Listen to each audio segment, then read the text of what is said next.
বইয়ের এবং গবেষণা পত্রের সম্পাদক লেখক অধ্যাপক ডক্টর মহিউদ্দিন সিদ্দিকী স্যার, আমাদের উপস্থিতি অন্যান্য যারা আছেন, আমাদের মহেশালিনী ফর্মরত সাংবাদ ফরিবান এবং লেখালেখির জগতে যারা আছেন, সৈয়দ মঞ্জু ভাই উপস্থিত আছেন, হাবিদ হোসেন চমৎকার একটা কবিতা আবৃত্তি করছেন, পাঠ করছেন, এবং আমার প্রিয় শিক্ষার্থীবৃন্দ, সবাইকে শুভেচ্ছা জানাচ্ছি। আমি কথা বেশি বলবো না, মহিবুল্লাহ স্যার কথা বলবেন। আমরা দুপুরের আজানের আগে আমরা আনুষ্ঠানিক এই অনুষ্ঠানটা শেষ করবো এবং এরপরেই যাদের লেখা বইতে স্থান পেয়েছে, মনোনীত হয়েছে, তারা বইভাবে চিত্র অঙ্কন যে আমরা গ্যালারি করেছি সেটা পরিদর্শন করি।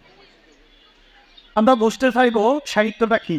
এই যে বলছি শিশু কিশোর সাহিত্য পত্রিকা, আপনারা প্রথমে একটু বোঝার চেষ্টা করবো যে সাহিত্যটা কি। আমি যেটা সাহিত্য যেভাবে আমরা ব্যাখ্যা বিশ্লেষণ করি, বিভিন্নভাবে আমরা ব্যাখ্যা বিশ্লেষণ করে থাকি। পরে আমি যেটা বিশ্বাস করি সেটা হচ্ছে এমন একটা কিছু আমার প্রকাশ, সেটা কবিতা হোক, গল্প হোক, চিত্রাঙ্কন হোক, যেভাবে হোক, আমার পরমে আমার বলা হয় এই সমাজের জন্য, এই রাষ্ট্রের জন্য, আমাদের জন্য, আমাদের এই সমাজ ব্যবস্থার জন্য একটা বার্তা দিন, যেটা আমার সমাজকে, আমার রাষ্ট্রকে, আমার ব্যবস্থাকে কোনো বার্তা দিতে পারো না হয়, সেটা অতীতের, বর্তমানের, ভবিষ্যতের, সেটা আমি সাহিত্য বলতে রাজি নেন।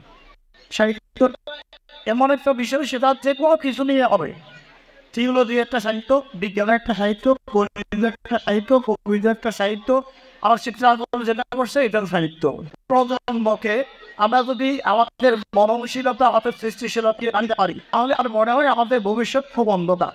আমরা সাহিত্যের অনেক গল্প জানি। দ্বিতীয় বিশ্বযুদ্ধের প্রথম বিশ্বযুদ্ধে, দ্বিতীয় বিশ্বযুদ্ধের সময় যখন এক পক্ষ পরাজয় ভ্যাকাতে চলে গেল, তারা তলাতলাতে তারা বলতে ফরাসি সাহিত্য তারা পড়া আরম্ভ করলো তাদের উৎসাহ দেওয়ার জন্য।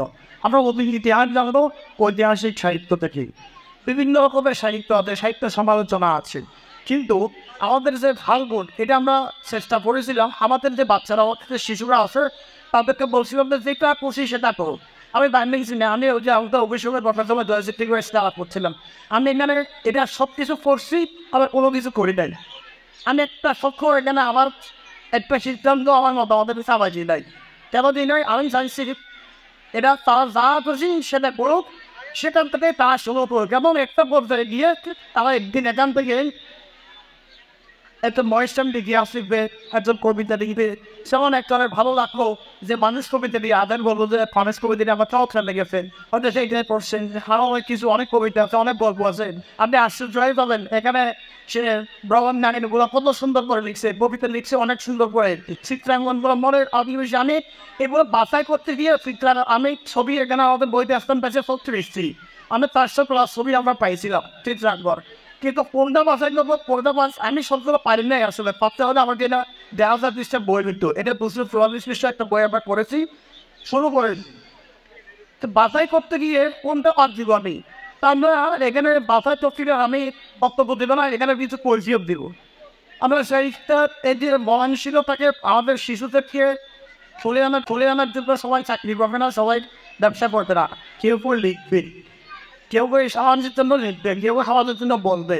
সেই বলাটা, সেই সুপ্ত যেটা প্রতিটা তাদের মধ্যে লোকালিটা আছে, সেটা পাবলিশ করার জন্য আমরা এই উদ্যোগটা নিয়েছিলাম। আমরা মনে করি আমরা সফল হয়েছি। আমাদের অনেক দুষ্কৃতি থাকতে পারে, অনেক সমালোচনা থাকতে পারে, আমরা এটা কি করছি যে এটা আমরা করতে পেরেছি। একেবারে বিনা করতে আমরা এখানে বিনিয়োগ করেছি। আমি দেখা দিচ্ছি আমি সময় দিয়েছি, আমি পরিশ্রম করেছি, আমি এখানে কথা বলেছি, আমি এডিটিংয়ে আমার 2-3 মাস সময় দিয়েছি। এবং সবচেয়ে আশ্চর্যের বিষয় হচ্ছে আমি এখানে কারো বিজ্ঞাপনও নিয়ে যাই, কারো 5 টাকাও নেই দেয়। অর্থাৎ আমার শিশুদের, এটা আমার জন্য বলছি না, আমার শিশুদের যারা লেখা দিয়ে জমা দিয়েছে তাদেরকে কারো কাছে আমি বিক্রি করতে দিই নাই। আমরা সেই জায়গায় আমরা সফল। আমি বিনা শর্তে, বিনা খাওয়ায়, বিনা খাইতে আমরা এটা করেছি। এটা কেন বলছি, এটা করতে হবে। আমরা বিভিন্নভাবে এখানে আমরা বইটা বাছাই করতে গিয়ে আমি একটু পরিচিতি, আমাদের একটু দায় আছে। সেটা হচ্ছে আমরা আগেই বলেছিলাম, ঘোষণা দিয়েই বলেছিলাম যে এখানে লেখা নম্বর করা যাবে না গুগল থেকে, ইউটিউব থেকে বা অন্য কোনো অজানা। এখন তাহলে আমরা সোর্সটা কীভাবে করছি, আমরা করছি। আমরা 2-3 ধাপে 2-3 প্রক্রিয়া বাছাই করছি।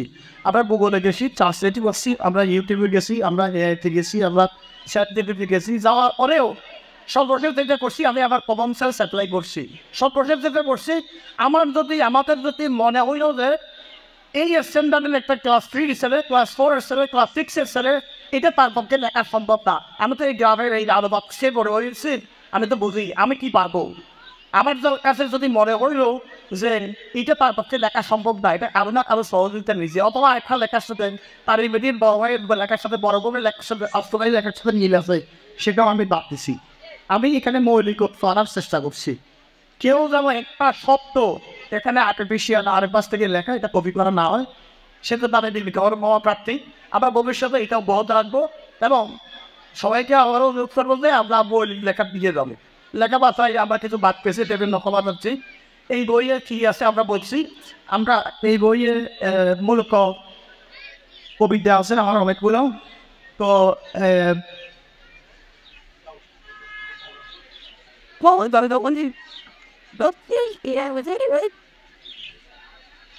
আমি একটু সামারাইজ করি। আমরা 244 পৃষ্ঠার যে বইটা পড়ছি এটা হচ্ছে আমাদের এখানে বাচ্চারা কবিতা বা ছড়া দিতে বই, সেটা সানডেসে 33টা, বলে গেছে তারা 59, ভ্রমণ কাহিনী 67, সিদ্ধান্তন 36, মোট 193 টাকা এখানে আসছে। এর বাইরে আমাদের সন্তান দ্বারা এই এলাকার এটা অনেকেই জানেন না, অনেকেই জানেন আমরা বেসিক করেছিলাম আমাদের উৎকীর্ণ গ্রামের সন্তান যেই শিক্ষা প্রতিষ্ঠানে পড়ুক, শিক্ষা প্রতিষ্ঠান নট ফ্রেন্ড বাট ইম্পর্টেন্ট হচ্ছে এবং বেসিক মৌলিক দিকে হচ্ছে তার উৎকীর্ণ সন্তান হবে। আবার এগুলো হচ্ছে এই যে 193টা গল্প কবিতা ভ্রমণকারী, এগুলো হচ্ছে আমাদের ক্লাস 5 থেকে প্রাইমারি এবং হাই স্কুলে তারা অধ্যয়ন করেন, হাই স্কুল লেভেলে মাদ্রাসায় বা কেন্দ্র স্কুল হতে কেঁদে। এর বাইরে আমাদের যারা সন্তানরা বিভিন্ন স্কুল কলেজ এখন উত্থানরত আছে অথবা আমার মতো আছে, কেউ বাইরে আছে, এরকম আমি বাইরে দেখতে চাই তাই এরকম আমরা 18 লেখা এখানে এসেছে। এবং আমার একটা লেখা আছে, আমি আমার প্রিয় শিক্ষার্থীদের, বড়দের না, এটা আমার জ্ঞান দেওয়া সাহসই যোগ্যতা নাই। আমার প্রিয় শিক্ষার্থী যারা বইটা পাবে অথবা পাবে না, আমরা প্রত্যেক বয়সের প্রত্যেক শিক্ষা প্রতিষ্ঠানের অন্তত একটা কপি পাঠাই দেবো। যারা পাবলিক লাইব্রেরি আছে তাদেরকে একটা কপি পাঠাই দিব। যাদের আগ্রহ আছে বই নিয়ে বা এরকম বই নিয়ে তাদের কাছে একটা কপি আমরা পাঠাই দিব। এই স্কুলের লাইব্রেরিতে পর্যাপ্ত সংখ্যা থাকবে, অন্তত 20টার সংখ্যা থাকবে, পরে দেবেন সবাই পড়ে। আমি অনুরোধ করবো, এখানে আমার একটা লেখা আছে ছোট, জ্ঞান চর্চা কেন করবো। আমি এই জন্য বক্তব্য বানাবো এই বইটা করেছি।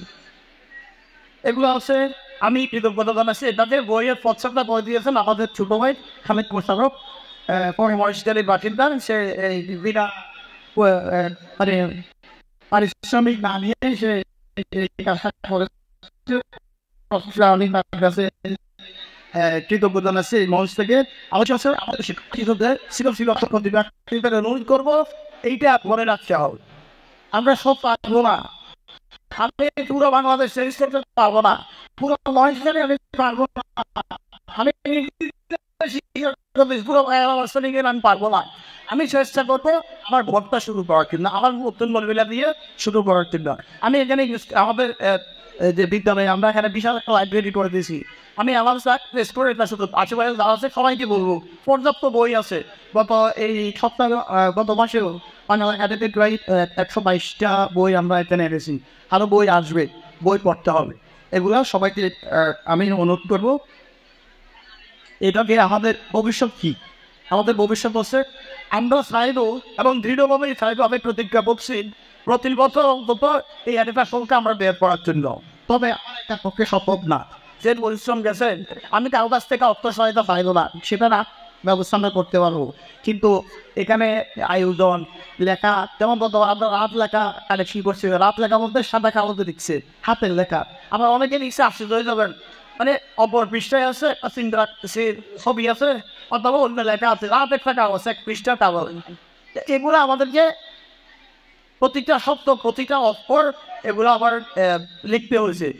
আমরা হয়তো ভবিষ্যতে অত যদি নিতে পারবো না, আমরা হয়তো কথা বলবো কম্পিউটার টাইপ বা কপিটা আমরা নিতে পারি।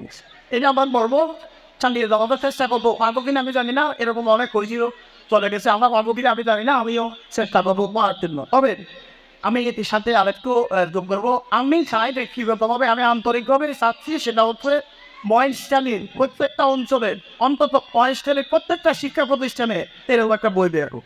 ধরেন বাজারে তাদের অন্য স্কুলের নাম নাই, নতুন নবীর উচ্চ বিদ্যালয় এখন প্রতি বছর একটা বই করলে তাদের উচ্চতর উচ্চ বিদ্যালয় প্রকাশনায় ব্যবস্থাপনায় যেভাবে উত্তরের উচ্চ বিদ্যালয় এই স্কুলের রেস্টুরেন্টরা 10টা টাকা দিক 20টা টাকা দিক 30টা টাকা দিক এটা আপনারা যদি আয়োজন করতে পারেন এরপরে যদি দায়িত্ব আমি দিচ্ছি আমি করি কিন্তু এটা আমাদের করতে হবে আমাদের সমাজের সাথে কিছু কাজ আছে না কিছু কাজ আছে মানুষকে আমি এই গল্প ছেলে দিন এটা মানে প্রতিনিধিত্ব হয়ে যাবো সম্ভব আমরা বলি আমি একদিন লাইব্রেরিতে বাইরে ছিলাম ফোন করে আমার সময় অনেকগুলো অফিসার ছিল গল্প করতে করতে গ্রাম খলিলের কথা আসলো ওনার একটা গল্প করতে করতে সবাই আমি মুখ করে পড়া হলো যে আমি মনে হয় আমার একটা আলাদা মনে আইডেন্টিটি হয়ে গেল এই বইয়ের ওই যে সম্পাদনার ওখানে না বানাবো আছে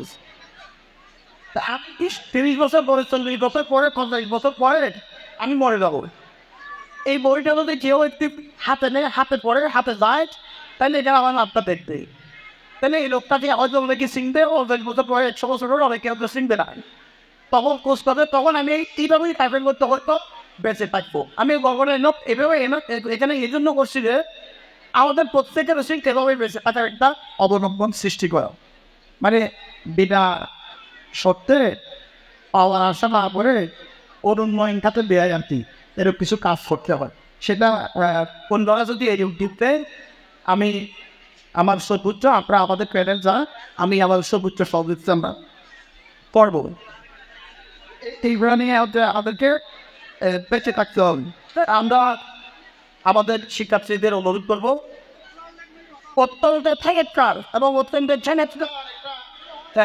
তারা তাদের সৃষ্টিশীলতার পরিচয় দিয়েছে এটা তারা যারা তারা পড়ে থাকে সবাই চাকরি করবে না সবাই আমলা হবে না সবাই মেম্বার চেয়ারম্যান হবে না তাহলে ব্যবসা করবে না আরও কারো এটা লিখতে হবে আমাদের ছবিগুলো চমৎকার হয়েছে আমাদের অনেক লেখা চমৎকার হয়েছে তো সবার কাছে আমি কৃতজ্ঞতা জানাচ্ছি বইগুলো সেটি কিছু আসছেন আমাদের মহেশখালীর অনেক কবি সাহিত্যিক লেখক সাংবাদিক যারা আসছেন অতিথি যারা কষ্ট করে চট্টগ্রাম শহর থেকে সামনে অনেক কষ্ট করে আসছেন সবার প্রতি আমি কৃতজ্ঞতা জানাচ্ছি আমি আবারও আমার শিক্ষার্থীদেরকে